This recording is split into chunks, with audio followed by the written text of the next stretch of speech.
La situation complexe, autre détail, c'est que ça inclut tout. On ne peut à peu près rien facturer d'autre. Alors, tout ce qui est fait, tous les examens, toutes les fois que vous voyez le patient, les actes, les techniques, et ça ne peut pas être combiné conjointement avec une réanimation non plus, avec aucun autre acte, sauf certains autres services, comme par exemple les formulaires de CNSST, par exemple la carte préventive, en autant que le temps soit comptabilisé dans votre intervention clinique, mais la rédaction du formulaire peut être facturée séparément. Essentiellement, constat de décès aussi. Le constat de décès peut être facturé à part. Donc, il y a certaines exceptions.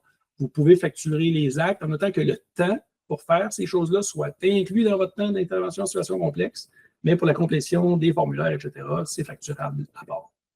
Je pense que ce code-là, il a été vraiment, ça fait pas si longtemps que ça qu'il a été mis en place, puis il est vraiment beaucoup utilisé par les médecins qui font de l'urgence.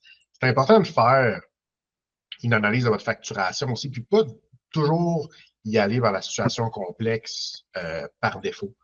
C'est quand même facile d'avoir une rémunération plus optimale avec les examens, avec les actes, que de passer par la situation complexe. La situation complexe est facile à facturer. Ça m'a pris 45 minutes.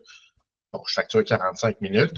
Mais veux pas, si vous avez fait une réa, si vous avez fait une principale, 2 ordinaires, le patient il est magané, vous avez fait des retraits de corps étrangers, des réparations de plaies, des réductions, ben c'est facile de dépasser la valeur d'une situation complexe de 45 minutes, tout ça. Donc, c'est important surtout en début de pratique, là, de ne pas toujours y aller vers ça, de faire un versus, de calculer qu'est-ce que ça me donnerait en facturant la situation complexe ou qu'est-ce que ça me donnerait en facturant les actes individuellement. Bien entendu, nous, on le fait, là, mais c'est important de le faire surtout en début de pratique parce qu'il y a beaucoup d'argent qui peut être perdu.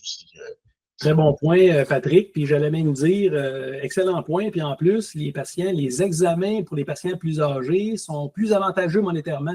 Fait que c'est comme Patrick l'a dit, ça va très vite finalement, où l'examen principal, au lieu d'être payé à 35 $ pour un patient de 32 ans en bonne santé, un patient de 70 ans, l'examen principal va être de 45 $. Même chose pour l'examen ordinaire qui va être plus avantageux. Alors, excellent point. Il faut toujours comparer qu'est-ce qui est plus rentable dans la situation complexe, puis les examens.